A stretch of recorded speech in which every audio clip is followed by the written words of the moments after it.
Myslím, že nejsem jediný, kdo snad poprvé v životě na jakékoliv sportovní akci slyšel hymnu právě téhle asijské země, tedy Malajsie, a viděli jste tu zaslouženou radost Azizu Ashny Awanga. Hymna nebyla úplně rychlá na rozdíl od protagonisty Malajsie, ale my musíme připomenout především Tomáše Bábka, který získal bronz na mistrovství světa po dlouhých 13 letech. A k tomu připomeňme ještě úspěch českého sprintu, dovršil 5. místem Pavel Kelemen. To je opravdu závod, jaký dlouho nepamatujeme. 2 Češi v top 5 závodu. Program druhého dne světového šampionátu vyvrcholí poslední medailovou disciplínou tohoto dne, tedy v finále nejprve o bronz a potom o zlato v týmové stíhačce žen.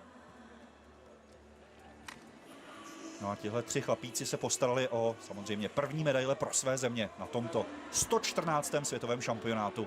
Takže i Kolumbie, Malajsie a Česká republika už patří mezi medailové výpravy. To, v co jsme věřili, že ta